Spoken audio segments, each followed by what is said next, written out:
मित्रों, बहुत समय पहले की बात है। एक पवित्र नगर था नामपुर। वहां काशी नाम के परम तेजस्वी, धर्मनिष्ठ और प्रजापालक राजा राज करते थे। उनका हृदय जैसे करुणा और न्याय का मंदिर था, और उनकी अर्धांगिनी रानी केशनी एक साक्षात भक्ति रस की मूर्ति थी। वो दिन रात प्रभु भक्ति में लीन रहती। उनका जीवन सेवा और सत्कर्मों के लिए समर्पित था। राजा ने रानी के लिए राजमहल से दूर एक सुंदर उपवन बनवाया था, जिसे रानी का बाग कहा जाता था। उसी बाग में एक निर्मल सरोवर भी था, जहां रानी स्नान करती थी। वहीं एक देवालय भी था, बहुत ही शांत और दिव्य, जहां रानी प्रतिदिन पूजा अर्चना करती थी। पूजा के पश्चात वे बाहर गेट पर बैठकर दरिद्र जनों को दान देती थीं। वह क्षण ऐसा लगता मानो स्वयं मां लक्ष्मी का दर्शन हो रहा हो। रानी को राजा की न्यायप्रियता और धर्मशीलता अत्यंत प्रिय थी। उन्हें गर्व था कि उन्हें ऐसा पति मिला जो केवल राजा नहीं, बल्कि एक भगवत स्वरूप जीवन साथी था। कहाँ सबके भाग्य में ऐसा सौभाग्य होता है। कोई पत्नी अपने पति को समझने वाला, अपने भावों को आत्मा से जानने वाला जीवन साथी पा ही कहाँ पाती है। राजा भी रानी से परम प्रेम करते थे। विवाह के 10 वर्षों में वे कभी रानी से अलग नहीं हुए।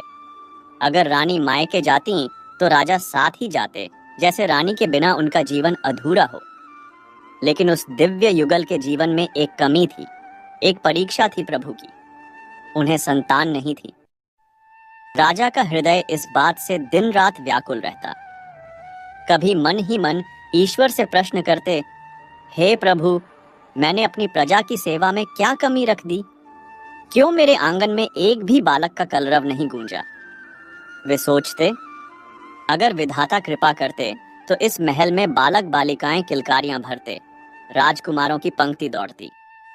लेकिन दुर्भाग्यवश वह आशीर्वाद उन्हें नहीं मिला। राजा दुखी थे, परंतु उस दुख को कभी रानी केशनी के सम्मुख प्रकट नहीं किया।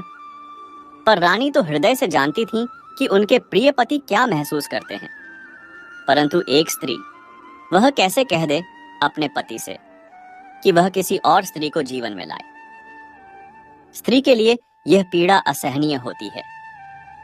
वह अपने प्रिय को किसी निर्जीव वस्तु के साथ भी साझा नहीं कर सकती। किसी सौतन की कल्पना भी उसे भीतर तक भेद देती है। इसीलिए रानी मौन थी, लेकिन उनके भीतर भी एक यज्ञ जल रहा था।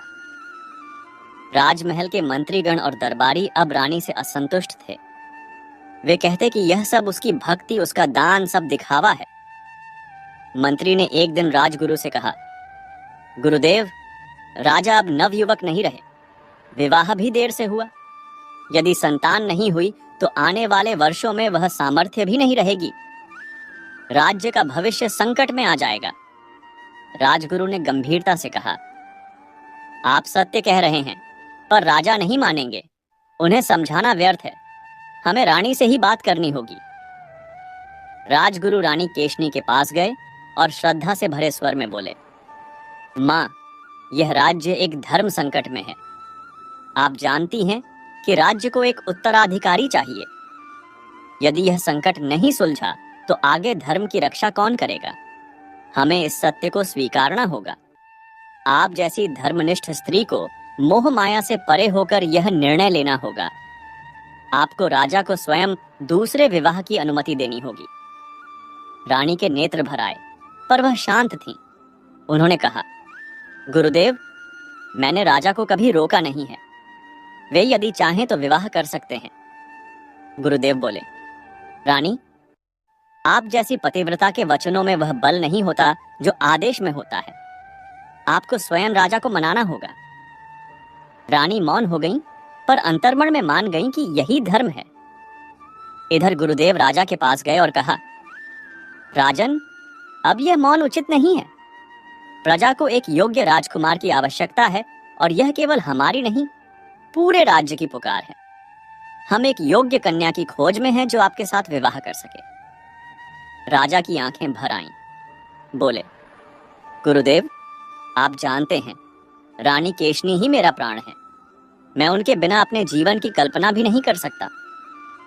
गुरुदेव ने कहा, राजन, आप एक रानी के लिए संपूर्ण प्रजा की आवश्यकता को नहीं टाल सकते। हमने स्वयं रानी से बात की है, उन्होंने आपको विवाह की अनुमति दी है।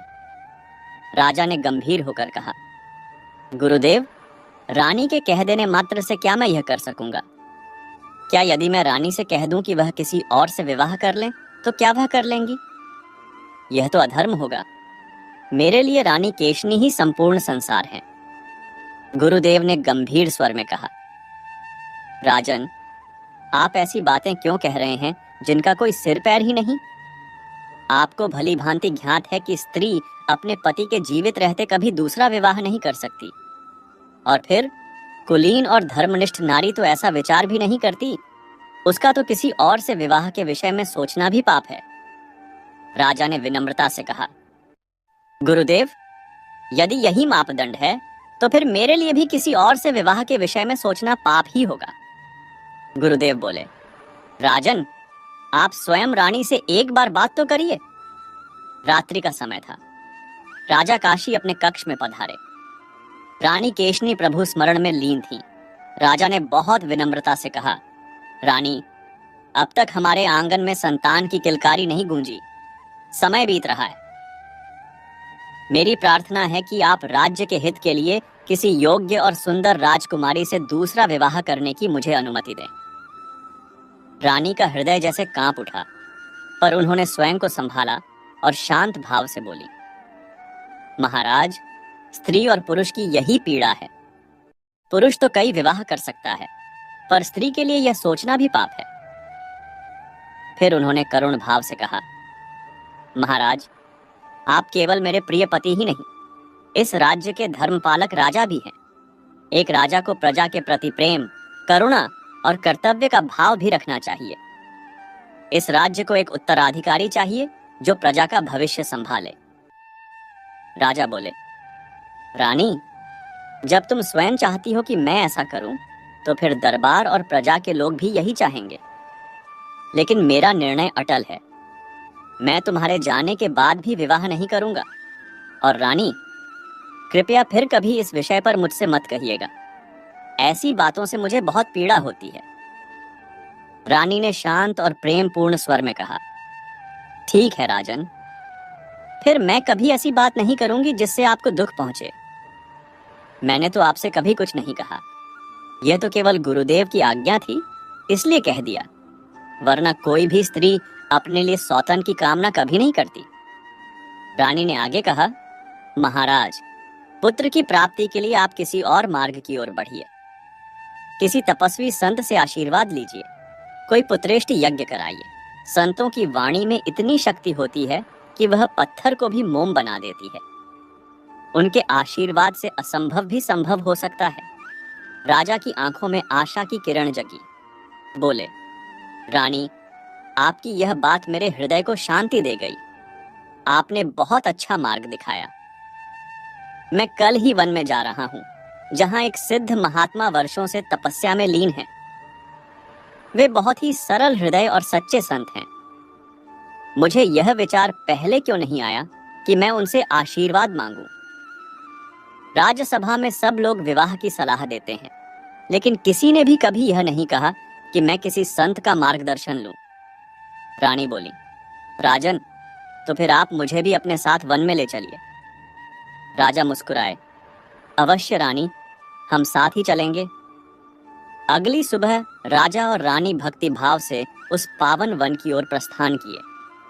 मार्ग अत्यंत कठिन था, पर उनके हृदयों में श्रद्धा की लौ जल रही थी। अंततः उन्हें वह तपस्वी महात्मा मिल गए। वे अब बहुत वृद्ध हो चुके थे, चलना फिरना भी कठिन था। लेकिन जैसे ही राजा पहुंचे, महात्मा के शिष्यों ने उन्हें उनके पास ले जाया। राजा ने विनम्रता से चरण स्पर्श किया और कहा, भगवान, मैं इस राज्य का राजा काशी हूं। 12 वर्षों से मेरा विवाह हुआ है, लेकिन मुझे कोई संतान नहीं हुई। मेरी प्रार्थना है कि आप मुझे आशीर्वाद दें। महात्मा पहले तो कुछ खिन्न हो गए। बोले, राजन, तुम इतने वर्षों तक कहां थे? अब तो मेरा यह शरीर भी साथ छोड़ने को है। जब आग फैल जाती है तभी लोग कुआं खोदते हैं। इतने वर्षों बाद अब क्या किया जाए? बहुत देर कर दी तुमने। यह सुनकर रानी केशनी की आंखें भर आईं। उन्होंने तुरंत संत के चरण पकड़ लिए। महात्मा रानी को अपने चरणों में झुकी हुई भक्ति देखकर द्रवित हो गए। उनका हृदय करुणा से भर गया। बोले, रानी, विधाता ने इस जन्म में राजा के भाग्य में संतान सुख का योग नहीं लिखा है, लेकिन तुम्हारे प्रेम, त्याग और भक्ति से मेरा मन पिघल गया है। इसलिए मैं विधि के विधान में थोड़ा फेरबदल कर रहा हूं। राजा को अगले जन्म में 3 पुत्र प्राप्त होने थे। उनमें से एक पुत्र का जन्म मैं इस जन्म में करवा देता हूं। महात्मा ने आगे कहा, रानी, तुम्हें एक सुंदर और तेजस्वी पुत्र की मां बनने का सौभाग्य प्राप्त होगा, परंतु विधि के नियमों में हस्तक्षेप करने का परिणाम कभी सरल नहीं होता। इसके लिए तुम्हें और राजा को एक कठोर व्रत का पालन करना होगा। जब तुम्हारा पुत्र 15 वर्ष का हो जाए, तब तुम दोनों को राजमहल का त्याग करके इसी कुटिया में संन्यास लेकर तपस्या करनी होगी। तभी उस बालक का भविष्य उज्जवल रहेगा। राजा ने शीश झुकाकर कहा, भगवन, हमें आपकी हर शर्त स्वीकार है। हम आपकी आज्ञा का पालन करेंगे। कृपा कर हमें आशीर्वाद दीजिए। महात्मा ने राजा और रानी दोनों को पुत्र रत्न प्राप्त होने का वरदान दे दिया। दोनों मन में आनंद लेकर महल लौट आए। समय के साथ जैसा महात्मा ने कहा था, सब कुछ वैसा ही घटा। राजमहल में उस दिन की शुभ बेला में राजकुमार की किलकारी गूंजी। राजा और रानी का जीवन जैसे दिव्यता से भर उठा। खुशियों के दिन ऐसे उड़ते गए जैसे कोई स्वप्न हो। कब 14 वर्ष बीत गए, किसी को पता ही नहीं चला। तभी एक दिन रानी की आंख खुली। वह चिंतित होकर बोली, महाराज, क्या आपको कुछ स्मरण नहीं? आपने महात्मा को कोई वचन भी तो दिया था। राजा ने मुस्कुराते हुए कहा, रानी, इसमें घबराने की क्या बात है? अभी तो बहुत समय है। रानी ने गहरी सांस लेकर कहा, महाराज, आपको समय की गति का कुछ ज्ञान नहीं है। अब हमारा पुत्र गोद में खेलने वाला बालक नहीं रहा, वह 14 वर्ष का हो चुका है। 1 वर्ष में ही हमें सब कुछ त्याग देना है और इस राजपाट की जिम्मेदारी उसी को सौंपनी है। लेकिन हमने अभी तक उसे कोई बड़ी जिम्मेदारी नहीं सौंपी है। रानी ने धीरे से कहा, मैं चाहती हूं कि आप अब तुरंत किसी सुंदर राजकुमारी से उसका विवाह करा दें। राजा को मानो झटका लगा। बोले, रानी, यह बात आपको मुझे 2-3 वर्ष पहले कहनी चाहिए थी। तब तक मैं उसका विवाह भी कर चुका होता और संभवतः सन्यासी बनने से पहले अपने पोते का मुख भी देख पाता, लेकिन अब वह भी संभव नहीं। रानी ने धीरे से राजा का हाथ पकड़ा और कहा, महाराज, जो हो गया उसे छोड़िए। अब तुरंत निर्णय लीजिए और विवाह करा दीजिए। राजा ने दूसरे ही दिन अपने पड़ोसी मित्र राजा जयदत्त के पास विवाह का प्रस्ताव भेजा। राजा जयदत्त राजा काशी के परम मित्र थे, इसलिए उन्होंने अपनी पुत्री राजकुमारी पूर्णिमा का विवाह राजकुमार बहादुर से करने के लिए सहर्ष स्वीकृति दे दी। सप्ताह भर के भीतर विवाह की सारी धार्मिक रीतियां पूरी कर दी गईं और राजकुमारी पूर्णिमा ब्याह कर नामपुर आ गईं। राजकुमार बहादुर जहां सौम्य, सुंदर और बलवान था, वहीं पूर्णिमा भी पूर्णिमा के चांद की तरह उज्जवल और मधुर स्वभाव वाली थी। दोनों महल में साथ रहने लगे। 1 वर्ष बीतने ही वाला था कि एक दिन पूर्णिमा को यह शुभ समाचार मिला कि वह मां बनने वाली है। उसका मन आनंद से भर गया। दौड़ती हुई वह यह बात रानी को बताने पहुंची। रानी ने भी उसे गले से लगा लिया और हर्ष के आंसुओं के साथ आशीर्वाद दिया। पर अगले ही क्षण उनकी आंखें नम हो गईं। यह देखकर पूर्णिमा ने पूछा, मां, आप रो क्यों रही हैं? यह तो सबसे बड़ी खुशी की बात है, फिर इन अश्रुओं का क्या कारण? तब रानी ने पूर्णिमा को अपने जीवन की पूरी कथा कह सुनाई। विवाह से लेकर तपस्वी महात्मा से मिले आशीर्वाद तक, और उनके उस वचन को भी कि 15 वर्षों के बाद उन्हें राजमहल छोड़कर संन्यास लेना होगा। रानी बोली, मुझे सिर्फ इस बात का दुख रहेगा कि मैं अपने पोते को इस महल में खेलते हुए नहीं देख पाऊंगी, पर तुम दोनों समय मिलने पर जंगल में हमें मिलने जरूर आना। हमारे पोते को लेकर भी आना, ताकि मैं उसका दर्शन तो कर सकूं। दोनों सास बहू यह बात कर ही रही थीं कि उसी समय राजा कक्ष में प्रवेश करते हैं। उन्होंने गंभीर स्वर में कहा, रानी, हमारे 15 वर्ष पूरे हो चुके हैं। अब विलंब नहीं करना चाहिए। आज ही हमें राजकुमार बहादुर को राजा घोषित करना होगा और कल सुबह हम दोनों इस राजमहल को त्याग कर इस जिम्मेदारी से मुक्त होकर अपने वचन अनुसार वन प्रस्थान करेंगे। रानी ने करुणा भरे स्वर में कहा, महाराज, इसमें चिंता जैसी कौन सी बात है? यदि हमें दरबार छोड़ना भी पड़े तो उससे क्या? हमारा राजकुमार और हमारी बहू हमसे मिलने आते रहेंगे। यही तो हमारे अपने हैं। तब राजा गंभीर भाव से बोले, नहीं रानी, ऐसा नहीं होगा। यह सन्यास का व्रत है जिसमें हमें आने वाले 12 वर्षों तक किसी अपने से मिलना वर्जित होगा। जब तक यह समय पूर्ण नहीं हो जाता तब तक ना तो हम अपने राजकुमार बहादुर से मिल सकेंगे और ना ही उसकी संतान से। और रानी, इन वर्षों में कौन जीवित रहेगा और कौन नहीं, इसका कोई अनुमान नहीं लगाया जा सकता। इसलिए अब मोह माया का पूरी तरह त्याग करके प्रभु की शरण में चलने की तैयारी करो। यही विधि का विधान है। इस प्रकार राजा काशी ने अपने प्रिय पुत्र बहादुर को सिंहासन पर आसीन कर दिया और रानी के साथ वन को प्रस्थान कर गए, जहां वे एक तपस्वी जीवन जीने लगे। राजकुमार बहादुर अब नामपुर का नवयुवक राजा बन गया। उसे राजपाट का अनुभव अब भी नहीं था, लेकिन उसके साथ थे पुराने मंत्री और पूजनीय राजगुरु, जिन्होंने उसे राजधर्म और न्याय का मार्ग सिखाना प्रारंभ कर दिया। एक दिन राजा बहादुर अपने दरबार में बैठा प्रजा की समस्याओं को सुन रहा था। तभी 2 ग्रामीण घबराए हुए कांपते स्वर में उसकी शरण में आए। वे दीनापुर गांव के निवासी थे, जो जंगल के निकट स्थित था। उन्होंने राजा के चरणों में गिरते हुए कहा, महाराज, हमारी रक्षा कीजिए। हम बहुत ही दुखी हैं। हमारे गांव के आसपास कोई अनजाना और खतरनाक जीव उत्पात मचा रहा है। वह हमारे पशुओं को मारकर खा जाता है और उनकी हड्डियां वहीं छोड़ देता है। उन्होंने भर्राए स्वर में कहा, महाराज, ऐसा तो हमने कभी नहीं देखा, ना सुना। हम तो पहले से ही गरीब हैं और हमारे पास बस 1-2 दुधारू पशु ही थे, पर अब वे भी नहीं रहे। अब तो हम भुखमरी के कगार पर पहुंच गए हैं। उन्होंने हाथ जोड़कर कहा, आप हमारे परम दयालु पूर्व राजा काशी के पुत्र हैं। आप अब हमारे नए राजा हैं। आप तो दया के सागर हैं, कृपा निधान हैं। हमें आपकी शरण में विश्वास है। राजा बहादुर ने करुणा से भरकर कहा, आप लोग निश्चिंत रहिए। जो बीत गया उसे रोकर नहीं बदला जा सकता, लेकिन अब मैं वचन देता हूं, अब कोई भी पशु उस खतरनाक जानवर का शिकार नहीं बनेगा। मैं स्वयं उस जानवर की खोज करूंगा और आपको उससे मुक्त करूंगा। मंत्री ने हाथ जोड़कर कहा, महाराज, आप स्वयं क्यों कष्ट करें? ये एक छोटा कार्य है। हम अपने सैनिकों को भेज देंगे, वे इस कार्य को पूरा करेंगे। राजा बहादुर बोले, ठीक है मंत्रीवर, यदि आपकी यही सम्मति है तो अभी से वहां सैनिकों को भेज दीजिए। उन्हें आज्ञा दीजिए कि उस दुष्ट जानवर को किसी भी प्रकार से समाप्त कर दें। मंत्री ने उसी समय दीनापुर गांव के चारों ओर सैनिकों का घेरा बनवा दिया। सैनिक पूरी सावधानी और निष्ठा से वहां दिन रात पहरा देने लगे, परंतु विधि का लेख कौन टाल सका है। फिर भी कुछ ही दिन बीते थे कि गांव से 2 और मवेशी रात के अंधकार में गायब हो गए। अगली सुबह उनकी केवल हड्डियां जंगल के किनारे मिली।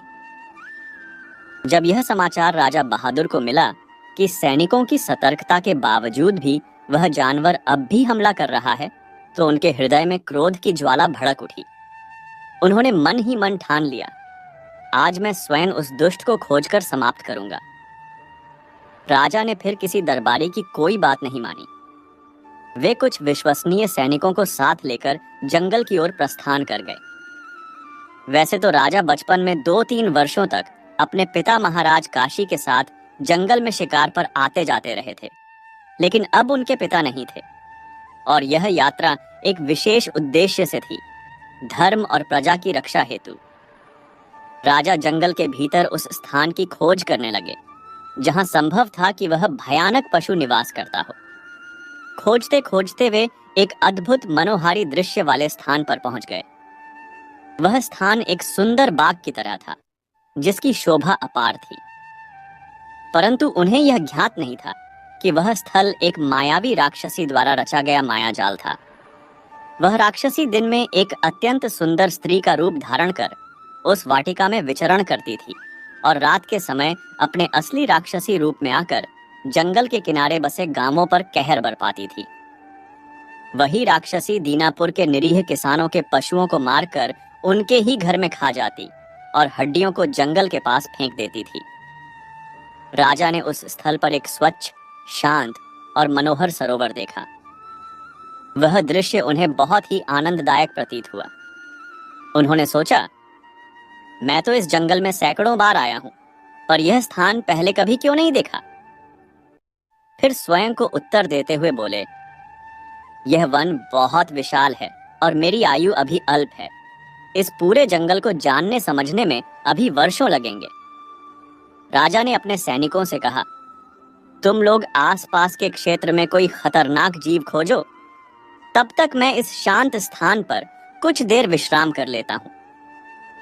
सैनिक आज्ञा पाकर जंगल में खोज के लिए निकल पड़े और राजा एक पेड़ की छाया में विश्राम करने लगे। उसी समय उनकी दृष्टि एक अत्यंत सुंदर स्त्री पर पड़ी। वह रूप और यौवन में इतनी अद्वितीय थी कि रानी पूर्णिमा भी उसके सामने फीकी लग रही थी, जैसे वह उसकी एक दासी मात्र हो। राजा उस स्त्री को देखकर भीतर से आकर्षित हो गए। उधर राक्षसी, जो इस पूरे दृश्य को देख रही थी, राजा के समीप आते ही तुरंत अपना मायावी रूप धारण कर एक अनुपम स्त्री का रूप ले चुकी थी। राजा को देखकर उसके भीतर भी वासना जाग उठी। उसने सोचा, यदि मैं राजा से विवाह कर लूं, तो फिर मुझे कभी भूखे जंगल में नहीं भटकना पड़ेगा। मैं आराम से राजा के नगर में रहकर पशुओं को मारती रहूंगी और राजा से भोग विलास भी प्राप्त करूंगी। मेरा जीवन पूरी तरह सुखमय हो जाएगा। इधर राजा भी मन ही मन विचार कर रहे थे, यह स्त्री तो अत्यंत मनमोहिनी है। यदि यह मेरी दूसरी रानी बन जाए तो कितना अच्छा होगा। हम राजा हैं, हमारे जैसे राजाओं के लिए 2 रानियां होना तो सामान्य बात है, और यह तो किसी भी रानी से श्रेष्ठ प्रतीत होती है। राजा यह सोच ही रहे थे कि वह स्त्री उनके समीप आ गई। राजा ने विनम्र स्वर में पूछा, हे देवी, आप कौन हैं? इस सुनसान वन में अकेली क्या कर रही हैं? देखने से प्रतीत होता है कि आप अविवाहित हैं। क्या यह सत्य है? उस स्त्री ने कोमल स्वर में उत्तर दिया, हे राजन, आपने मुझे बिल्कुल सही पहचाना। मैं एक महात्मा की पुत्री हूं। मेरे पिता कुछ वर्षों पूर्व हिमालय की ओर ध्यान में लीन होने चले गए और वहीं अपना शरीर त्याग दिया। तब से मैं अकेली इस आश्रम में रह रही हूं। राजा ने चिंतित होकर पूछा, हे देवी, आपको इस एकाकी वन में भय नहीं लगता? तब वह रूपवती स्त्री, जो वास्तव में राक्षसी थी, कोमल मुस्कान के साथ बोली, मुझे भय किस बात का होना चाहिए? इस पावन वन में तो न केवल मनुष्य बल्कि जंगली पशु पक्षियों में भी एक प्रकार की साधुता आ जाती है। यहाँ तो आत्मा भी शांत हो जाती है। फिर वही स्त्री, जो सब कुछ जानती थी, जानबूझकर अनजान बनकर बोली, परंतु राजन, आप कौन हैं और इस निर्जन स्थान पर किस उद्देश्य से आए हैं? राजा ने विनम्रता से उत्तर दिया, मैं नामपुर का नवयुवक राजा बहादुर हूं। मेरे पूज्य पिता, जिन्होंने वर्षों तक प्रजा की सेवा की, अब संन्यास लेकर वन में तप कर रहे हैं। अब यह राज्य का भार मेरे कंधों पर है। हाल ही में हमारे गांवों में कुछ हिंसक जानवर प्रजा के दुधारू पशुओं को मार रहे हैं। मैं उसी हिंसक पशु को खोजने और उसका अंत करने आया हूं, ताकि मेरी प्रजा सुरक्षित रह सके। यह सुनकर उस राक्षसी ने आहत होने का अभिनय करते हुए कहा, राजन, यह तो अनुचित बात है।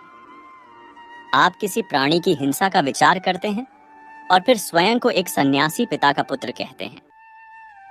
मेरे पिता भी एक संत पुरुष थे, इसलिए मैंने अपने जीवन में हर प्राणी से करुणा और प्रेम रखा है।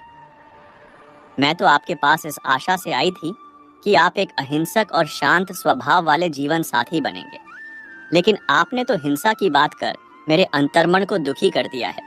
राजा ने करुण भाव से कहा, हे देवी, मैं कोई शिकारी नहीं हूं। मुझे किसी प्राणी की हत्या का शौक नहीं है। मैं तो केवल प्रजा की रक्षा के लिए आया था। यदि आप मुझसे प्रेम करती हैं तो मैं वचन देता हूँ, आज से किसी भी प्राणी को हानि नहीं पहुंचाऊंगा। यह सुनकर वह राक्षसी स्त्री बोली, यदि आप सचमुच जीव हिंसा का त्याग करने की प्रतिज्ञा करें तो मैं उन प्राणियों की भलाई के लिए आपसे विवाह करने को भी तैयार हूं। मेरे लिए कोई इच्छा नहीं है, मैं केवल धर्म और करुणा को महत्व देती हूँ। राजा ने हाथ जोड़कर कहा, हे देवी, यह तो मेरे लिए अत्यंत सौभाग्य की बात होगी। यदि आप मेरी जीवन संगिनी बने तो मैं इसे ईश्वर की कृपा मानूंगा। मैं वचन देता हूं कि आज से कभी किसी जीव को नहीं मारूंगा। राक्षसी बोली, तो अब समझिए, मैं इसी क्षण से आपकी पत्नी हुई। मुझे आपके साथ रहना स्वीकार है। मुझे ना तो महल का लोभ है, न आभूषणों का, न ही किसी वैभव का। मुझे केवल प्रेम चाहिए और आपका साथ। राजा उसकी मधुर वाणी, उसके कोमल वचनों में ऐसा मोहित हुआ कि उसी वन में उसने उससे विवाह कर लिया और कहा, हे देवी, राजा की पत्नी केवल जीवन संगिनी नहीं होती, वह प्रजा की माता होती है। अब से तुम मेरी रानी हो। इस प्रकार राक्षसी अब राजमहल की रानी बन गई। वह राजा के साथ महल में निवास करने लगी, परंतु एक कठिनाई उसके भीतर जल रही थी। वह राक्षसी बिना मांस और हिंसा के जीवित नहीं रह सकती थी। उसे प्रतिदिन कई बकरियां, हिरण या कभी कभी एक बड़ा पशु जैसे भैंस चाहिए होता था। राजा तो अब दिन रात अपनी सुंदर नवविवाहिता के साथ रहना चाहता था।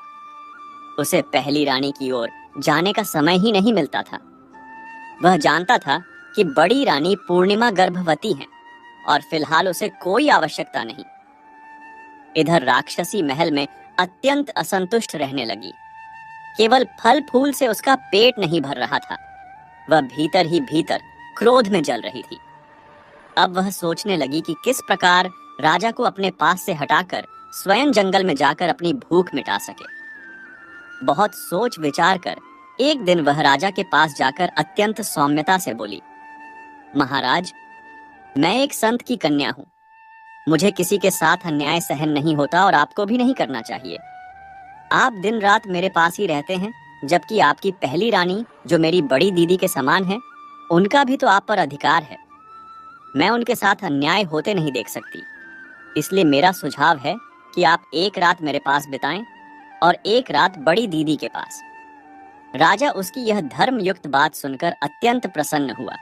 बोला, हे देवी, आप तो सचमुच धर्म प्रेमी और निष्पक्ष हृदय की रानी हो। आप धन्य हैं। राजा क्या जानता था कि यह सुंदर दिखने वाली स्त्री वास्तव में एक मायावी राक्षसी है, जो अब अपने कुत्सित इरादों के लिए राजा को अपने पास से दूर भेज रही थी। बड़ी रानी पूर्णिमा, जिसे प्रभु ने सौम्यता और धर्म के गुणों से विभूषित किया था, जब अपनी सौतन की उदारता देखती तो उसका हृदय भी आनंदित हो उठता। वह सोचती, ईश्वर ने मेरे जीवन में चाहे कोई कष्ट रखा हो, पर एक सौम्य और सहनशील स्त्री को साथ रखकर शायद मेरी परीक्षा को आसान कर दिया है। किंतु उधर जो स्त्री रूप में थी, परंतु वास्तव में एक मायावी राक्षसी थी, वह अब रात के अंधकार में नगर के पशुपालकों के पशुओं को चोरी छिपे मारकर खा जाती और फिर भोर होने से पहले अपने महल के कक्ष में जाकर शांत भाव से विश्राम करने लगती। वह यह कार्य विशेष रूप से उसी दिन करती जिस दिन राजा बड़ी रानी पूर्णिमा के पास रात्रि विश्राम हेतु रहते। राक्षसी जानती थी कि उस दिन उस पर किसी का ध्यान नहीं होगा। धीरे धीरे गांवों के ग्वाले, चरवाहे और पशुपालक राजा के दरबार में आने लगे। सब हाथ जोड़कर दुहाई देने लगे, महाराज, कृपा कीजिए, कोई अदृश्य शक्ति, कोई राक्षसी हमारे पशुओं को खा रही है। हमारा जीवन संकट में है। राजा बहादुर यह सुनकर चकित रह गया। सोचा, मेरे राज्य में राक्षसी, यह कैसे संभव है? यह तो धर्मभूमि है। राजा ने तत्काल सेनापति को आदेश दिया, नगर में और पशुशालाओं के पास कड़ा पहरा लगाओ, कोई कोताही ना हो। उस दुष्ट शक्ति को पकड़ना आवश्यक है। सेनापति ने पूरी निष्ठा से पहरा खड़ा कर दिया, लेकिन फिर भी हर 1 या 2 दिन के अंतर पर नगर या गांव से कोई ना कोई पशु गायब हो जाता। और उसकी हड्डियां दूर किसी कोने में मिलती। राजा अब भीतर से बहुत परेशान रहने लगा। उसी समय बड़ी रानी पूर्णिमा ने, जो अब माता बनने के अंतिम चरण में थी, राजा से स्नेह से कहा, राजन, अब हमारे पुत्र के जन्म में केवल 2 महीने रह गए हैं। मैं चाहती हूं कि इन दिनों में आप अधिक समय मेरे समीप बिताएं। राजा ने विनम्रता से कहा, रानी, जैसा आप चाहें, मैं यथासंभव आपके साथ ही रहूंगा। राजा अब अधिकतर समय बड़ी रानी पूर्णिमा के पास बिताने लगे। यह बात राक्षसी के लिए भले कुछ समय तक ठीक रही, लेकिन वह अंततः एक स्त्री का ही रूप धारण किए थी। उसमें भी ईर्ष्या, अहम और वासना का भाव उठने लगा। अब वह बड़ी रानी पूर्णिमा से जलने लगी। सोचा, अब तो राजा सप्ताह में कुछ ही घंटे मेरे पास आता है, ये कैसे सहा जाए।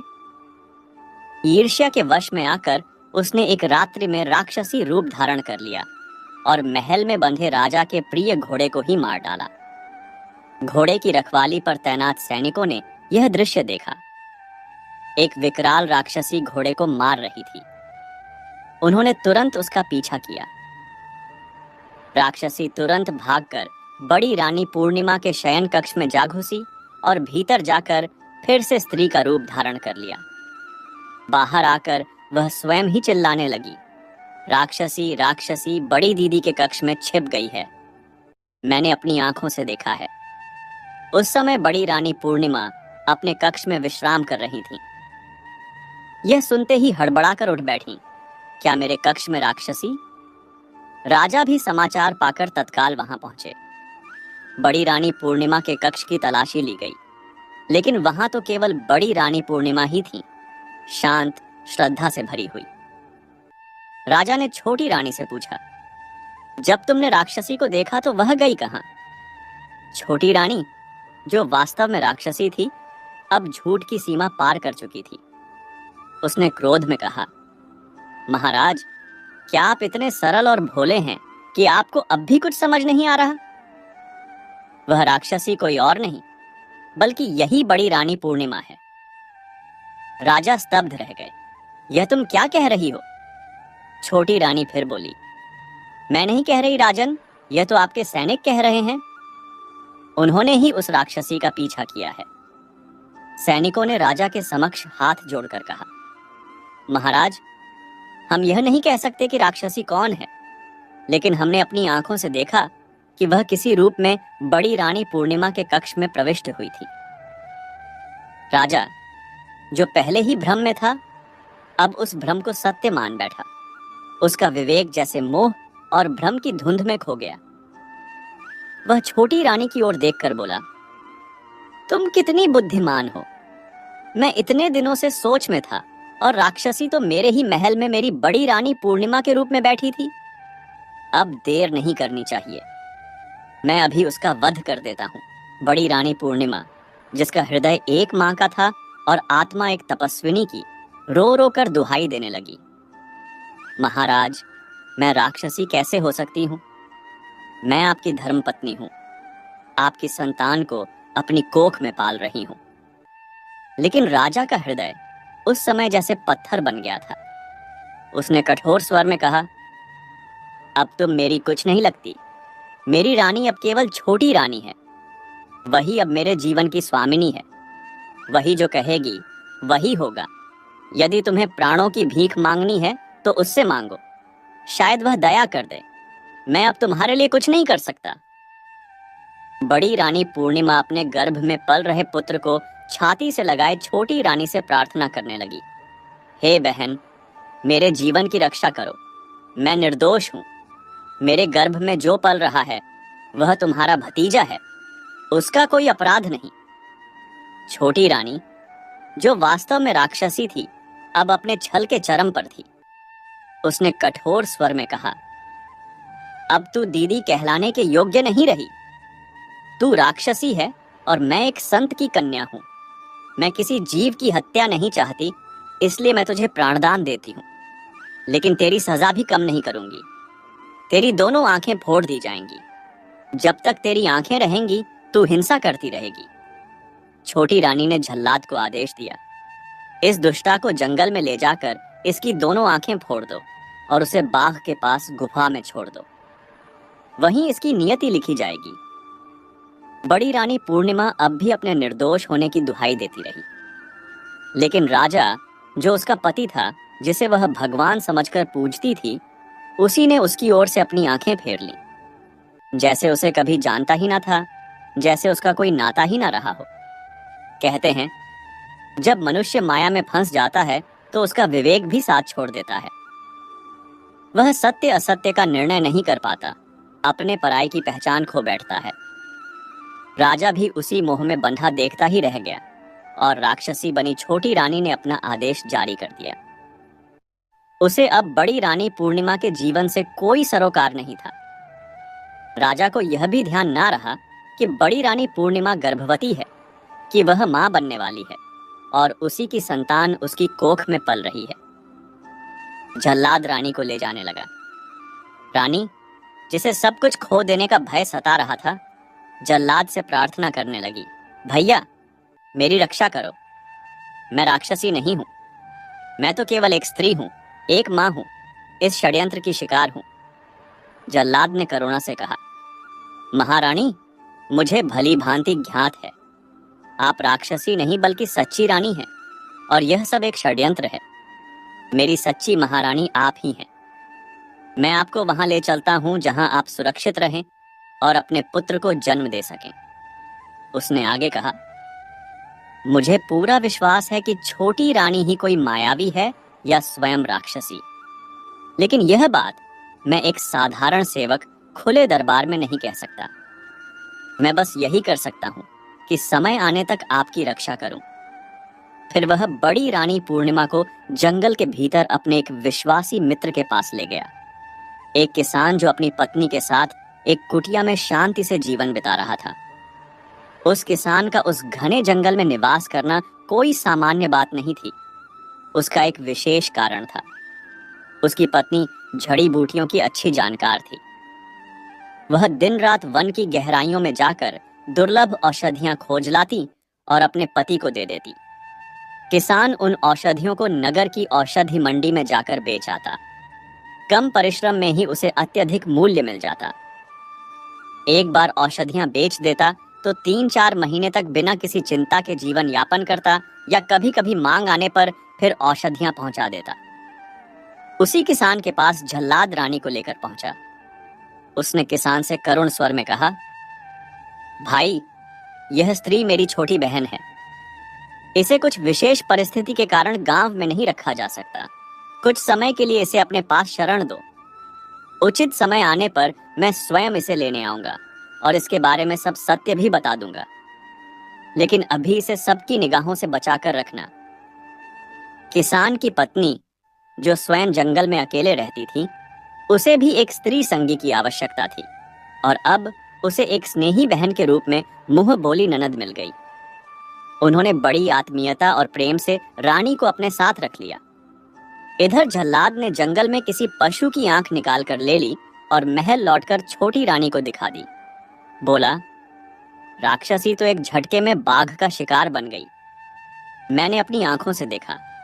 छोटी रानी, जो भीतर से मायावी राक्षसी ही थी, अत्यंत प्रसन्न हुई। उसने जल्लाद से कहा था कि वह उसे 1000 स्वर्ण मुद्राएं देगी, पर खुश होकर उसे 10,000 स्वर्ण मुद्राएं दे दी। उधर जंगल में समय बह रहा था। संयोग से किसान की पत्नी भी गर्भवती थी और उसकी मुंह बोली ननद अर्थात रानी भी। पहले किसान की पत्नी ने एक सुंदर कन्या को जन्म दिया, जिसका नाम उन्होंने मणिमाला रखा।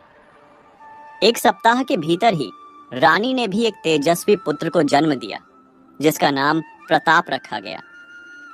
दोनों बालक बालिका माया और तप के उस आश्रय में वृक्षों के बीच झरनों की लौरी और पक्षियों के गीत सुनते हुए बड़े होने लगे। समय की धारा बहती रही, परंतु नगर में संकट अब भी समाप्त नहीं हुआ था। पशुओं के मारे जाने का सिलसिला थमा नहीं। नगर के ग्वाले, व्यापारी, यहाँ तक कि राजमहल की गौशालाओं में भी पशु एक के बाद एक गायब होने लगे और फिर उनकी हड्डियां जंगल की सीमा पर पाई जाती। राजा चिंतित रहने लगा। मंत्री और सेनापति सब सोच विचार कर थक चुके थे। पहरेदारी बढ़ती गई पर राक्षसी पकड़ी नहीं जा सकी। एक दिन राजा ने मौन साधकर ध्यान लगाया। विचार किया, बड़ी रानी पूर्णिमा तो राक्षसी थी, इसलिए हमने उसे मरवा दिया, परंतु राक्षसी तो अब भी उपद्रव मचा रही है। अगर वह मारी गई होती तो यह सब कैसे हो रहा?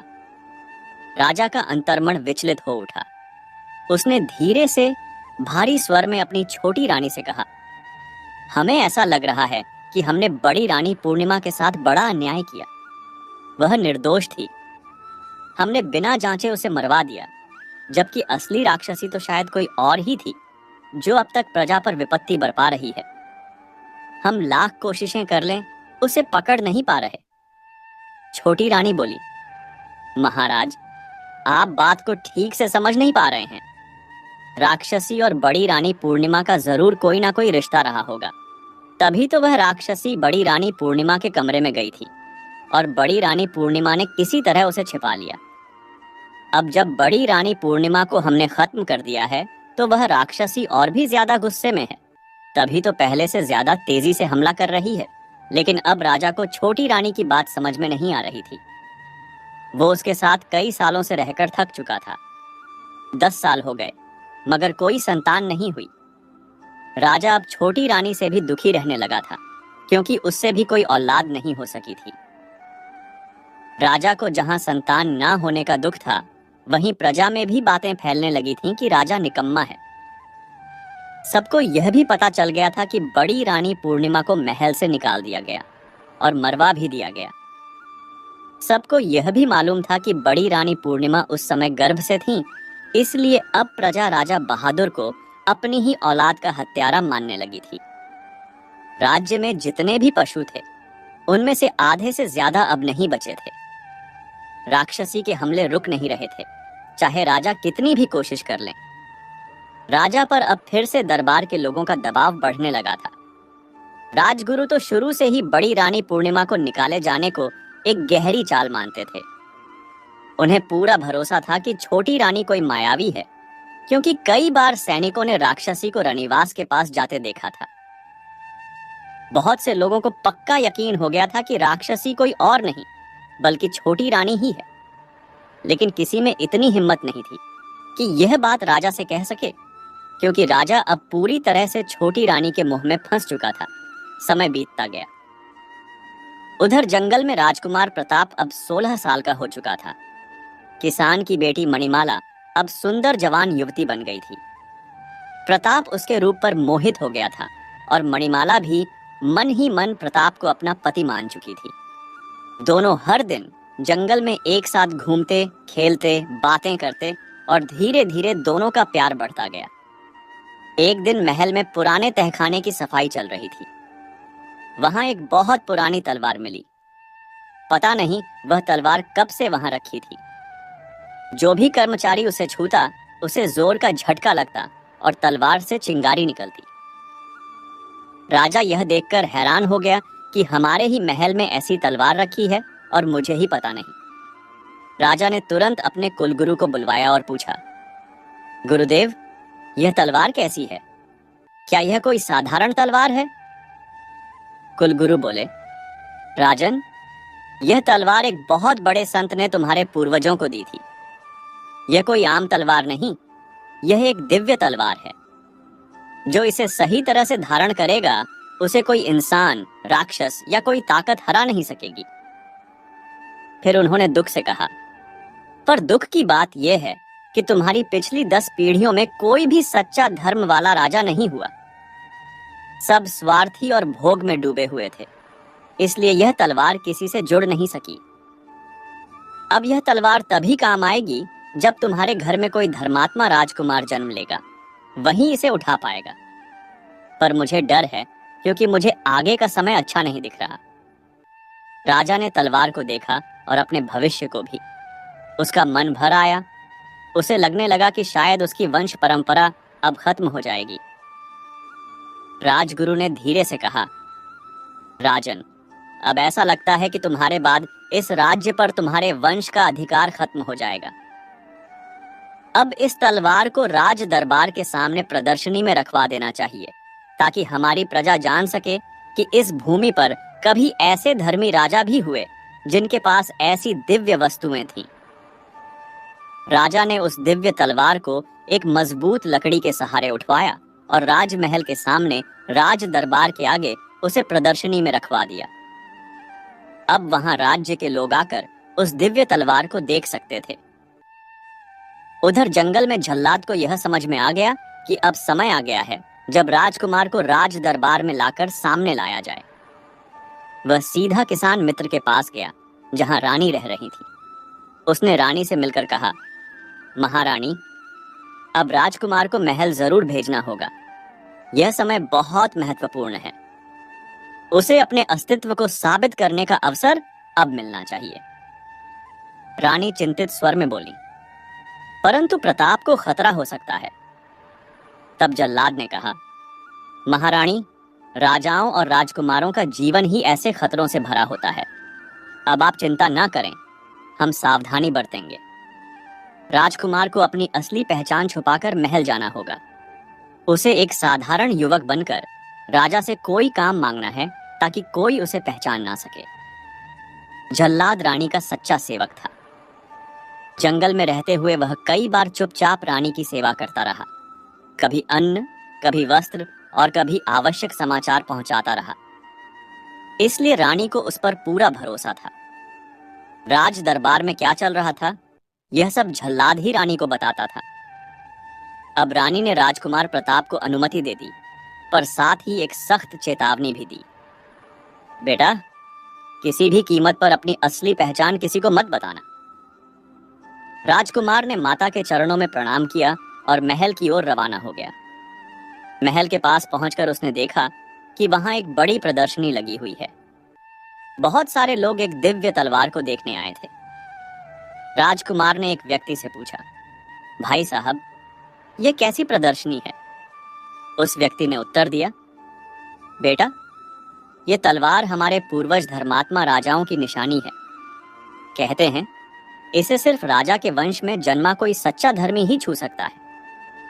कोई और यदि इसे छूने की कोशिश करे तो उसे झटका लग सकता है, बेहोश हो सकता है या उसकी जान भी जा सकती है। राजकुमार प्रताप यह सुनकर सोच में पड़ गया। फिर उसने वहां खड़े रक्षक से विनम्रता से पूछा, क्या मैं इस तलवार को छू सकता हूं? रक्षक ने उसे देखा और बोला, तुम तो किसी गांव से आए हुए लगते हो। तुम्हें नहीं पता यह तलवार कितनी शक्तिशाली है। इसे छूने की कोशिश मत करना। इससे चिंगारी निकल सकती है, झटका भी लग सकता है और अगर ज्यादा हुआ तो जान का भी खतरा है। प्रताप मुस्कुराकर बोला, इस साधारण सी तलवार की इतनी तारीफ क्यों कर रहे हो? मैं जानता हूं कि इसे छूने से कुछ नहीं होगा। यह सुनते ही रक्षक बोला, मूर्ख बालक, जब मेरी बात समझ नहीं आ रही तो जा छू कर देख ले। प्रताप ने बिना डरे एक झटके में तलवार उठा ली और बोला, तुम लोग ना समझ हो, किसी और को मूर्ख बनाना। कहाँ है इस तलवार में कोई झटका? पहरेदार की आंखें हैरानी से फटी की फटी रह गईं। वह भागता हुआ राजा के पास पहुंचा और हाँफते हुए बोला, महाराज, ये तो चमत्कार हो गया। एक युवक ने दिव्य तलवार उठा ली है। राजा भी आश्चर्य में पड़ गया। वह तुरंत कुलगुरु को साथ लेकर दरबार के गेट तक आया। उसने युवक से पूछा, वत्स, तुम कौन हो? प्रताप ने विनम्र स्वर में उत्तर दिया, मैं एक किसान हूँ, जंगल में रहता हूँ, दरबार में काम की तलाश में आया हूँ। क्या आपके राज्य में मेरे लायक कोई सेवा हो सकती है? राजा बोला, वत्स, जब तुमने यह दिव्य तलवार उठा ली तो अब इसे धारण भी करो। मैं तुम्हें अपना अंगरक्षक नियुक्त करता हूँ। राजा उसे अपने साथ दरबार में ले गया और बोला, अब तुम एक सैनिक के रूप में मेरे पास ही रहो। राजा सिंहासन पर तो बैठ गया, पर उसके मन में अनेक विचार उठने लगे।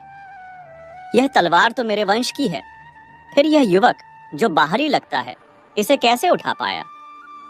क्या यह मेरा ही वंशज है?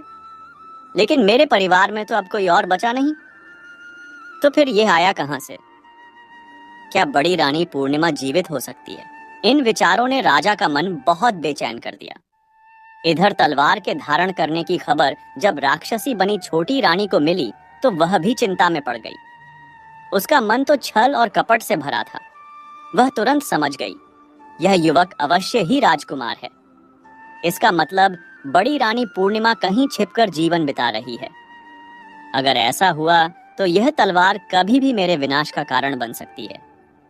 राक्षसी ने एक चाल चली। वह राजा से बोली, महाराज, मैं वर्षों से आपके साथ हूं, पर एक बात अब तक नहीं बताई। मेरी एक बहन है जो मणिहर वन में रहती है।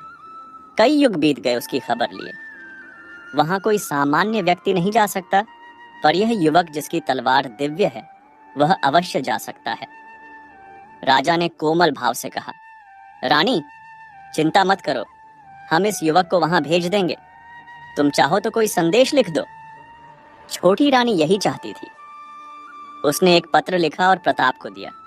बोली, मेरी बहन तक यह संदेश पहुंचाकर जल्दी लौट आना।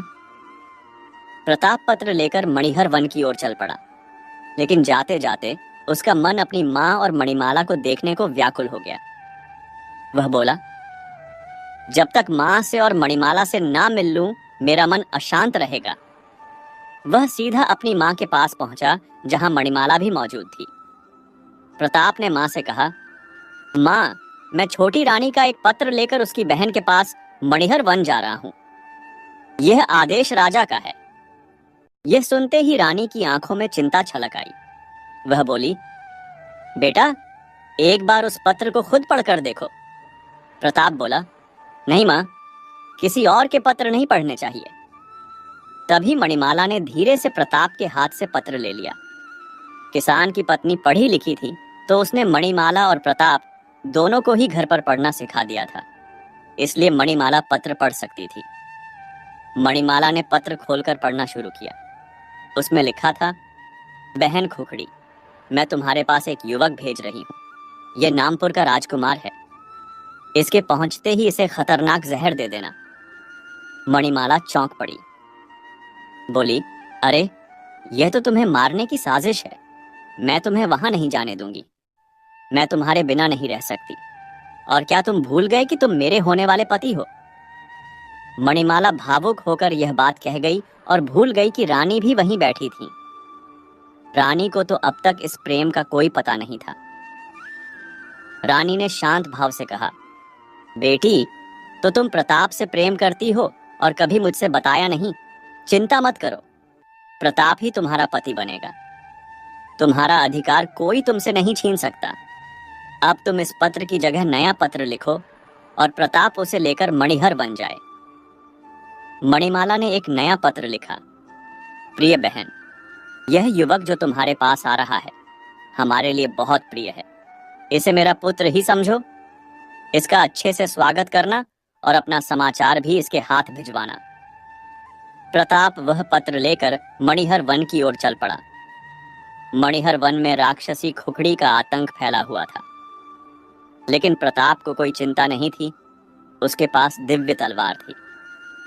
जैसे ही उसका सामना राक्षसी से हुआ, उसने पत्र उसे दे दिया। पत्र पढ़कर राक्षसी दिखावे में बहुत खुश हुई। उसे अपनी गुफा में ले गई। वहां 2 राजकुमारियां पहले से ही कैद थीं। राक्षसी बोली, मेरे इस खास मेहमान का ध्यान रखना। मैं मणिहर वन से इसके लिए शुद्ध शाकाहारी भोजन लेने जा रही हूँ। जैसे ही राक्षसी वहां से गई, दोनों राजकुमारियां रोने लगीं। बोली, अब तो 20 साल से हम इस राक्षसी के बंदी हैं। अगर हमारी शादी समय पर हो गई होती तो आज हमारे बेटे भी तुम्हारे जैसे हो गए होते, लेकिन अब हम तो इसी गुफा में बूढ़ी हो चली हैं। प्रताप बोला, मैं इसका कोई अपना नहीं हूं, बल्कि इसकी बहन ने मुझे मारने के लिए भेजा था, लेकिन वह खुद मेरी योजना में फंस चुकी है। अगर तुम मेरी थोड़ी मदद करो तो मैं तुम्हें इस बंदी गृह से मुक्त करवा सकता हूं। राजकुमारियां बोली, यहाँ एक जादुई पिंजरा है जिसमें एक तोता बंद है। उसी तोते में दोनों राक्षसी बहनों का प्राण छिपा है। अगर वह तोता मारा गया तो दोनों राक्षसियां भी मर जाएंगी। लेकिन वह पिंजरा बहुत शक्तिशाली है, कोई साधारण व्यक्ति उसे नष्ट नहीं कर सकता। प्रताप मुस्कुराया, मेरे पास साधारण हथियार नहीं, एक दिव्य तलवार है। इससे तो मैं पर्वत को भी काट सकता हूँ।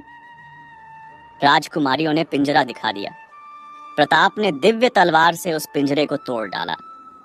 पिंजरे के टूटते ही मणिहर वन में मौजूद पहली राक्षसी वहीं ढेर हो गई, और उसी समय दूसरी राक्षसी, जो महल में राजा के पास एक रानी के रूप में सो रही थी, वह भी अपने असली रूप में आकर प्राण त्याग गई। प्रताप ने दोनों राजकुमारियों से कहा, आप दोनों मेरी माँ के समान हैं। मैं आपसे विवाह नहीं कर सकता।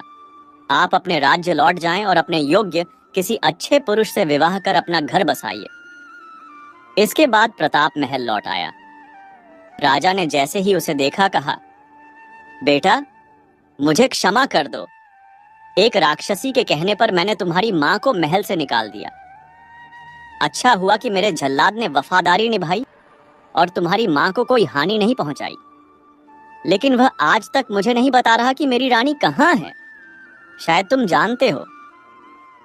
प्रताप ने उत्तर दिया, हाँ महाराज, मेरी माँ जी। प्रताप ने सारी सच्चाई बता दी। कैसे राक्षसी ने उसे मारने की योजना बनाई और कैसे मणिमाला ने उसे बचा लिया। राजा ने तुरंत अपनी रानी और होने वाली बहू मणिमाला को महल में बुलवाया। पूरे राज्य में धूमधाम से प्रताप का विवाह कराया गया और उसे राज्य की गद्दी सौंप दी गई। राजा बहादुर अब अपनी गलती के लिए बहुत शर्मिंदा था। उसने अपनी माँ रानी पूर्णिमा से क्षमा मांगी। रानी पूर्णिमा ने उसे गले लगाकर कहा, बेटा, जो बीत गया उसे भूल जाओ। तुमने अपनी भूल सुधार ली, यही सबसे बड़ी बात है। अब राज्य में हर ओर शांति और समृद्धि थी। प्रजा अपने नए धर्मात्मा राजा प्रताप और रानी मणिमाला से बहुत प्रसन्न थी। उधर घने वन में तपस्या में लीन राजा काशी और रानी केशनी के 12 वर्ष भी पूरे होने को आए। उन्होंने अपनी कठोर तपस्या से न केवल अपना वचन पूरा किया, बल्कि अपने मन को भी निर्मल और दिव्य बना लिया था। उनके चेहरे पर अब कोई चिंता नहीं, बल्कि एक अलौकिक तेज था। एक सुबह जब वे ध्यान में बैठे थे, तो उनके कानों में घोड़ों की टाप सुनाई दी। उन्होंने आंखें खोलीं तो देखा कि उनका पुत्र राजा बहादुर और उनका पोता राजा प्रताप अपनी रानियों और सैनिकों के साथ उनके सामने खड़े थे। राजा बहादुर अपने माता पिता के चरणों में गिर पड़े और रोते हुए बोले, पिताजी, माताजी, मुझे क्षमा कर दीजिए। मैंने आपके जाने के बाद राज्य को ठीक से नहीं संभाला और कई भूलें की। राजा काशी ने उसे उठाकर गले से लगा लिया और मुस्कुराते हुए कहा, पुत्र, उठो। गलतियां इंसान से ही होती हैं, लेकिन जो अपनी गलतियों से सीखकर धर्म के मार्ग पर लौट आए, वही सच्चा मनुष्य है। हमें तुम पर गर्व है। रानी केशनी ने अपने पोते प्रताप और उसकी पत्नी मणिमाला को देखा। उनकी आंखों से खुशी के आंसू बह निकले। उन्होंने अपने परपोते को गोद में लिया, जिसका मुख पूर्णिमा के चांद की तरह चमक रहा था। जिस सुख के लिए उनकी आंखें तरस गई थीं, आज वह उनके सामने था। उन्हें यह देखकर असीम शांति मिली कि उनके वंश की बेल हरी भरी है और धर्म के मार्ग पर आगे बढ़ रही है। राजा प्रताप ने अपने दादा दादी से हाथ जोड़कर प्रार्थना की, दादाजी, दादी माँ, अब आपकी तपस्या पूरी हो चुकी है। अब आप हमारे साथ वापस महल चलिए। आपके बिना राजमहल सूना है। राजा काशी मुस्कुराए और बोले, बेटा, अब हमारा स्थान यह शांत वन ही है। हमने राजमहल का सुख भी देखा और अब इस तपस्या का आनंद भी पा लिया। लेकिन तुम्हारी प्रार्थना सुनकर हम बहुत प्रसन्न हुए। हम महल नहीं लौटेंगे, पर वचन देते हैं कि तुम सब समय समय पर हमसे मिलने आते रहना। उस दिन के बाद हर कुछ महीनों में राजा प्रताप और बहादुर अपने पूरे परिवार के साथ वन में आते। वे अपने बुजुर्गों के साथ समय बिताते, उनसे ज्ञान और आशीर्वाद लेते। राजमहल के ऐशो आराम से दूर उस साधारण सी कुटिया में पूरा परिवार जब एक साथ हंसता और बातें करता, तो लगता मानो स्वर्ग ही धरती पर उतर आया हो। राजा काशी और रानी केशनी ने अपना शेष जीवन उसी वन में परम शांति और संतोष के साथ बिताया। उन्हें इस बात की खुशी थी कि उनका परिवार न केवल सुरक्षित है, बल्कि धर्म और प्रेम के संस्कारों के साथ आगे बढ़ रहा है। उन्होंने देख लिया था कि जो बीज उन्होंने वर्षों पहले बोया था, आज वह एक विशाल, छायादार और फलदार वृक्ष बन चुका है। और एक माता पिता के लिए इससे बड़ा सुख और क्या हो सकता है दर्शक बंधु। इस कथा के माध्यम से हम उन 3 सीख को भी समझ सकते हैं जो महाभारत काल में द्रौपदी ने समस्त कलयुग की स्त्रियों को दिया था। जिसे कोई स्त्री ध्यान से समझ ले तो कभी दुखी नहीं रहेगी। तो चलिए जानते हैं उन तीनों सीख को। पहली सीख, स्त्री चाहे अकेली क्यों ना हो, यदि उसका उद्देश्य सच्चा हो और उसके भीतर आत्मबल हो तो पूरी दुनिया की शक्तियां भी उसे मिटा नहीं सकती। इस कथा में बड़ी रानी पूर्णिमा उस समय महल से बाहर निकाली जाती है जब वह गर्भवती होती है। उसके पास कोई सैनिक नहीं, कोई दासी नहीं, कोई सहारा नहीं, केवल एक अजन्मा बालक और उसके हृदय में बैठा धर्म। उसका पति, जो कभी उसका संपूर्ण संसार था, आज एक षड्यंत्र का शिकार होकर उसे पहचानने से भी इनकार कर देता है। और वह स्त्री, जो कभी सोने की पालकी में चली थी, अब जंगल की पथरीली धरती पर चल रही थी। जिसे कभी सैकड़ों दासियों ने सेवा दी थी, अब वह स्वयं अपने लिए कंदमूल खोज रही थी।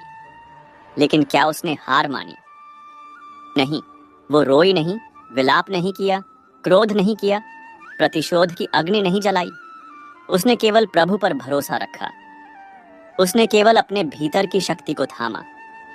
वह जानती थी जो सच्चे धर्म के साथ खड़ा होता है, समय स्वयं उसके पक्ष में खड़ा हो जाता है।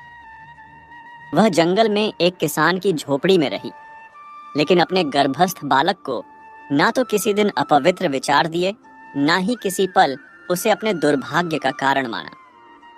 उसने उसे प्रेम, सेवा, त्याग और धर्म के जल से सींचा, और यही पुत्र आगे चलकर प्रताप बना, जो ना केवल राक्षसी माया को समाप्त करता है, बल्कि वह राजा भी बनता है और उस सिंहासन को पुनः धर्म से जोड़ता है जो वर्षों से भ्रष्ट हो चुका था। अब यदि इस स्थिति को हम महाभारत की द्रौपदी से जोड़ें, तो वह भी उसी प्रकार की नारी थीं जिन्होंने अपमान की पराकाष्ठा देखी। वह भी खुले दरबार में जब कोई नहीं बोला, तब वह बोल उठी। वह भी अकेली थी, लेकिन उनमें जो आत्मबल था, उसने श्री कृष्ण को पुकारा और धर्म को लज्जा ढकने भेज दिया। तो कलयुग की नारी के लिए यह सीख क्या कहती है? यह कहती है कि अगर तुम्हारे पास कोई नहीं खड़ा है तो घबराओ मत। अगर लोग तुम्हारी सच्चाई नहीं देख पा रहे हैं तो दुखी मत हो।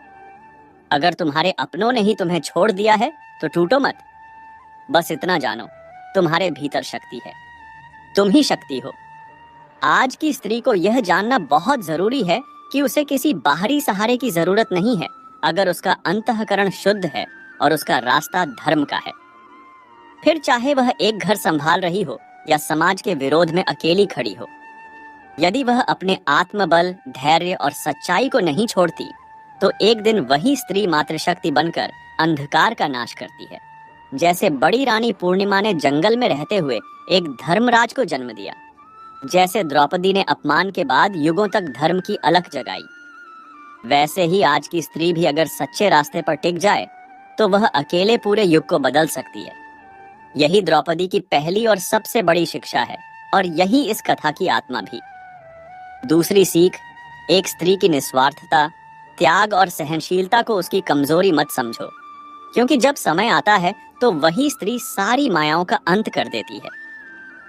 इस कथा की रानी, जिसे षड्यंत्र के तहत अंधी बना दिया गया, गर्भावस्था में जंगल में फेंक दिया गया, जिसके लिए ना पति खड़ा हुआ, ना कोई दरबारी, ना प्रजा। वह रानी अगर चाहती तो बदला ले सकती थी।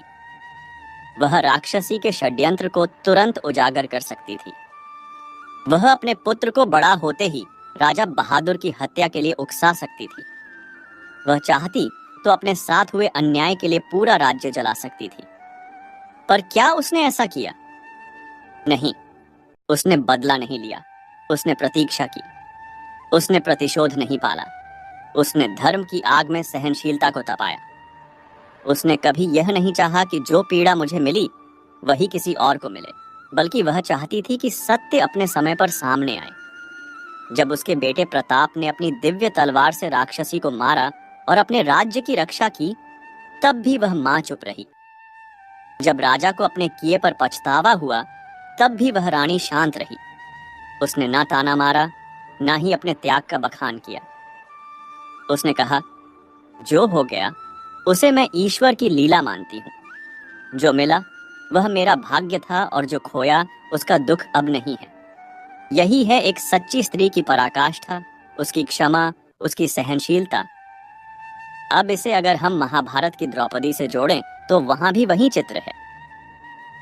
द्रौपदी को जब भरी सभा में अपमानित किया गया, जब 5 पतियों में से कोई उसे बचाने नहीं आया, जब भीष्म जैसे पितामह भी मौन थे, तब भी द्रौपदी ने केवल श्री कृष्ण को पुकारा। उसने युद्ध की मांग नहीं की, प्रतिशोध नहीं मांगा, उसने धर्म की स्थापना की बात की। उसने कहा, मुझे मेरा सम्मान नहीं चाहिए, मुझे वह व्यवस्था चाहिए जिसमें किसी स्त्री के साथ ऐसा फिर कभी ना हो। आज के युग में जब स्त्री का प्रेम, त्याग, सेवा और धैर्य को उसकी कमजोरी समझ लिया जाता है, तो यह सीख उस भ्रम को तोड़ती है। यह कहती है, जो चुप है वह कमजोर नहीं, वह क्षण की प्रतीक्षा कर रही है। जो सह रही है वह निर्बल नहीं, वह धर्म के आधार पर खड़ी है। जो क्षमा कर रही है वह मूर्ख नहीं, वह तुम्हारे जैसे लोगों को बचा रही है।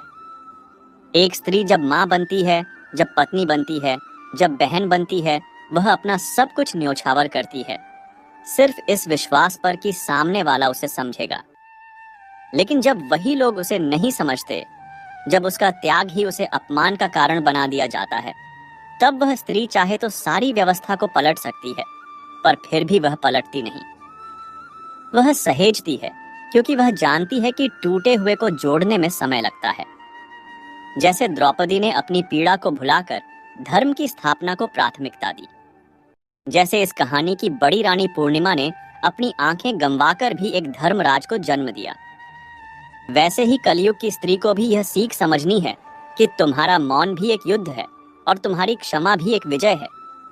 इसलिए अपने भीतर की शक्ति को जानो, अपने धैर्य को पहचानो, अपने त्याग को सम्मान दो, क्योंकि जब तुम्हारा समय आएगा तो दुनिया तुम्हारे पदचिन्हों पर धर्म की राह चलेगी। यही है महाभारत की द्रौपदी की दूसरी शिक्षा, और यही है बड़ी रानी पूर्णिमा की अग्नि परीक्षा की सच्चाई। तीसरी सीख, हर स्त्री को अपनी औलाद के भीतर सत्य, साहस और धर्म की लौ जलानी चाहिए, क्योंकि वही संतान एक दिन अन्याय का अंत करेगी, भले ही पूरी दुनिया उससे अनजान क्यों ना हो। इस कथा की रानी, जिसे झूठे आरोपों में अंधा कर जंगल में फेंक दिया गया, जिसने आंखों की रोशनी गंवाई, सम्मान गंवाया, राजमहल गंवाया और पति का प्रेम भी खो बैठी, वह अगर चाहती तो अपने पुत्र प्रताप को राज दरबार के हर गुनाह का हिसाब सिखाती। उसे सिखाती कि राजा उसका शत्रु है, रानी राक्षसी है और यह राज्य तेरे दुश्मनों का है। पर उसने क्या किया? उसने अपने पुत्र को क्रोध नहीं, करुणा दी। उसने उसे द्रोह नहीं, धर्म सिखाया। उसने उसे प्रतिशोध नहीं, संयम का अर्थ बताया। राजकुमार प्रताप को माँ ने यही सिखाया था, बेटा, तेरा जन्म किसी को मारने के लिए नहीं, बल्कि एक बिखरे हुए राज्य को फिर से जोड़ने के लिए हुआ है।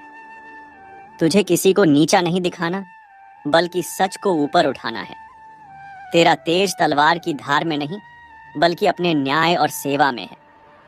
और वही पुत्र जो जंगल में एक किसान की झोपड़ी में पला, जिसके पास ना कोई मुकुट था, ना कोई सेनापति, ना कोई हथियार, जब उसकी परीक्षा आई तो उसने दिखाया कि सच्चा राजकुमार वह नहीं जो सोने के महल में जन्म लेता है, बल्कि वह है जिसकी आत्मा सोने जैसी होती है।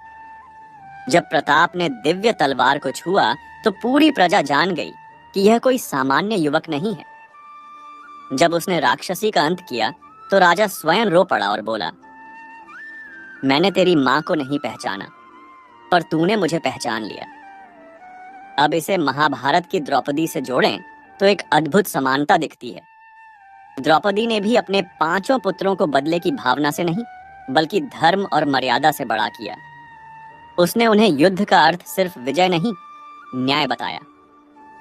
उसने कभी नहीं चाहा कि उसके पुत्र अश्वत्थामा को उसी तरह मारे जैसे उसके पुत्र मारे गए थे, बल्कि वह जानती थी कि जो सच्चा क्षत्रिय होता है वह प्रतिशोध में नहीं, न्याय में विश्वास करता है।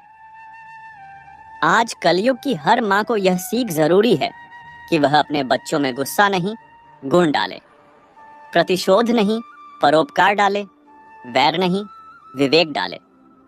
क्योंकि एक माँ के संस्कार से ही तय होता है कि वह बेटा एक दिन राजा बनेगा या राक्षस। प्रताप की माँ अंधी थी, लेकिन उसके विचारों की रोशनी से एक पूरे राज्य को नया सूरज मिला। द्रौपदी अपमानित थी, लेकिन उसकी सच्चाई ने एक पूरे युग का अंत कर नया युग शुरू किया।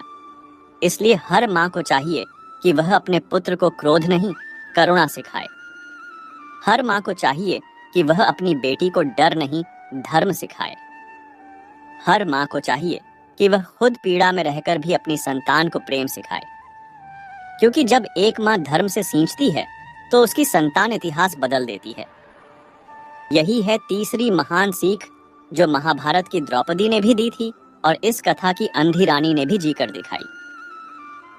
भाइयों और बहनों, जीवन की गति बड़ी विचित्र होती है। जवानी में जो लगता है आज की जीत, वही बुढ़ापे में बन जाता है कल का शोक।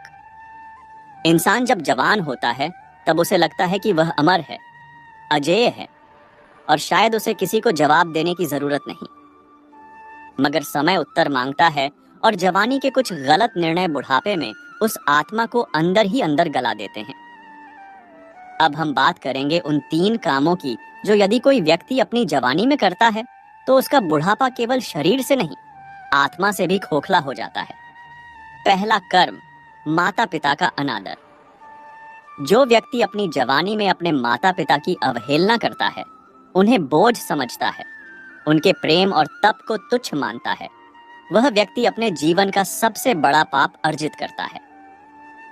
माता पिता की सेवा न करना, उनकी वाणी को तिरस्कार की दृष्टि से देखना और उन्हें वृद्धाश्रम या अकेलेपन के हवाले करना, यह सब उस कुंभीपाक नरक के बीज हैं जो बुढ़ापे में उसके भीतर ही भीतर उगते हैं। तब ना कोई अपनापन रहता है, ना कोई सुख। संतान भी वही व्यवहार लौटाती है और मन भीतर ही भीतर जलता रहता है। दूसरा कर्म, धन और बल के मध्य में दूसरों को अपमानित करना। जब इंसान के पास ताकत होती है, शारीरिक, मानसिक या आर्थिक, तो वह खुद को सर्वशक्तिमान समझने लगता है और यहीं से शुरू होती है उसकी आत्मा की गिरावट। जो व्यक्ति दूसरों को छोटा दिखाकर खुद को बड़ा बनाता है, जो कमजोरों पर हंसता है, जो अपमान को शान समझता है, उसका बुढ़ापा बेहद करुण होता है। उस समय जब शरीर साथ नहीं देता, तब यादें चुभती हैं।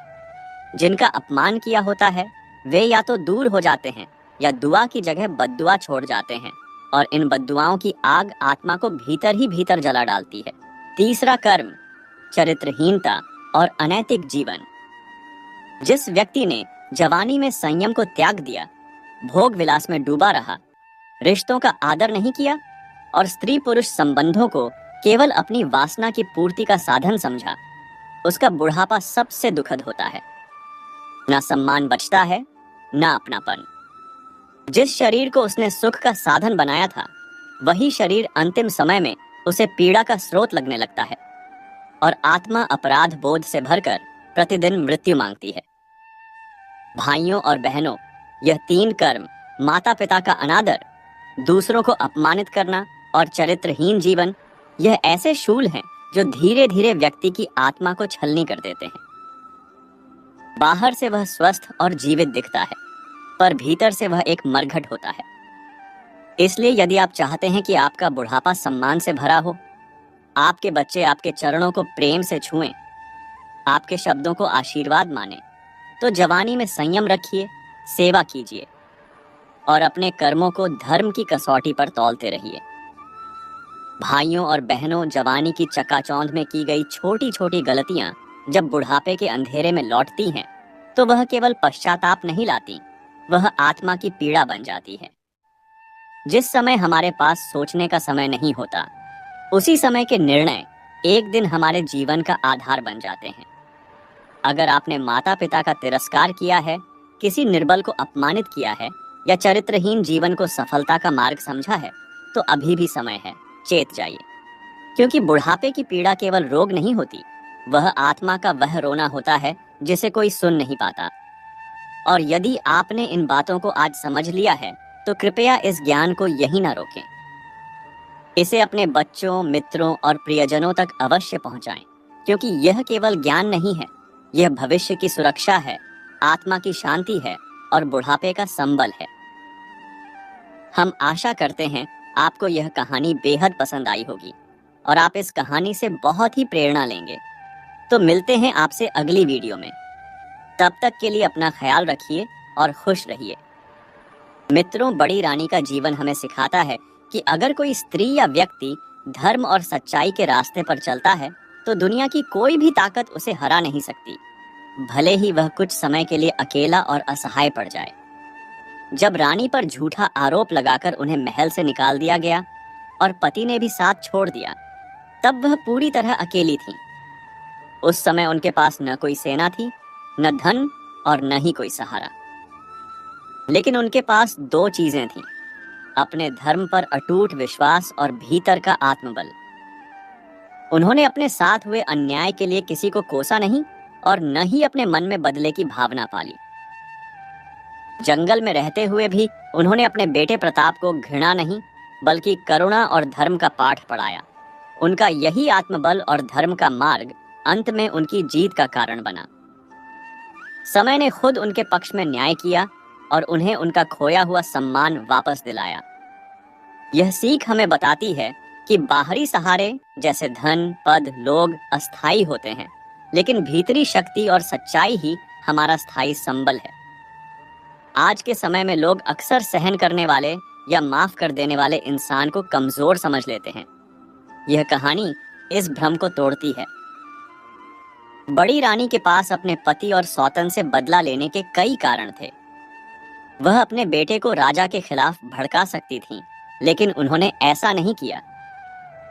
उन्होंने प्रतिशोध की आग में जलने के बजाय धर्म के स्थापित होने का इंतजार किया।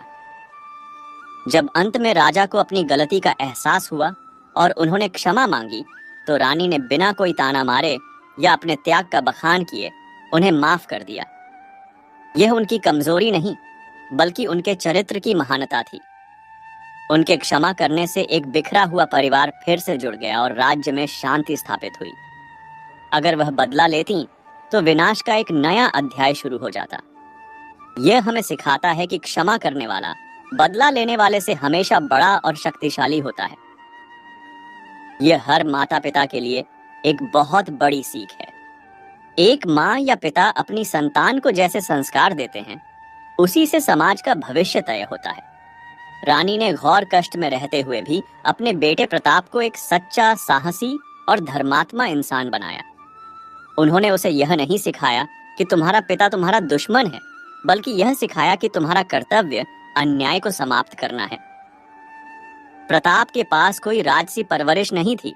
वह एक किसान की झोपड़ी में पला बड़ा, लेकिन उसकी माँ द्वारा दिए गए संस्कारों की वजह से ही वह दिव्य तलवार को उठा सका और एक नायक बना।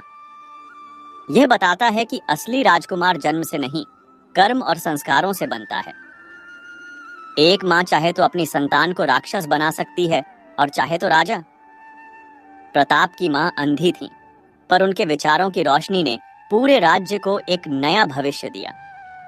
राजा अपनी छोटी रानी की बाहरी सुंदरता और मीठी बातों के मोह में इस कदर अंधा हो गया कि उसने सही और गलत को पहचानने की अपनी क्षमता, विवेक खो दी। उसने अपनी पत्नी पर लगे इतने गंभीर आरोप की जांच करना भी जरूरी नहीं समझा। सिर्फ एक पक्ष की बात सुनकर उसने तुरंत फैसला सुना दिया, जो एक राजा के लिए सबसे बड़ा अधर्म है। इस मोह और अंधे विश्वास का परिणाम यह हुआ कि उसने एक निर्दोष को सजा दी, एक राक्षसी को सम्मान दिया और अपने पूरे राज्य को संकट में डाल दिया। यह हमें सिखाता है कि हमें कभी भी बाहरी दिखावे पर आंख मूंदकर विश्वास नहीं करना चाहिए और कोई भी निर्णय लेने से पहले उसकी पूरी जांच करनी चाहिए। कुल मिलाकर यह कथा कर्म के सिद्धांत पर आधारित है। यह हमें सिखाती है कि हम जवानी में जो कर्म करते हैं, चाहे वह माता पिता का सम्मान हो, दूसरों के प्रति हमारा व्यवहार हो या हमारा अपना चरित्र हो, वही हमारे बुढ़ापे का और हमारे भविष्य का निर्माण करते हैं। धर्म, धैर्य, आत्मबल और विवेक के मार्ग पर चलकर ही व्यक्ति जीवन में सच्चा सम्मान और शांति प्राप्त कर सकता है। दोस्तों, इस वीडियो में बस इतना ही। मैं आशा करता हूं कि आपको इस वीडियो से बहुत कुछ जानने को मिला होगा।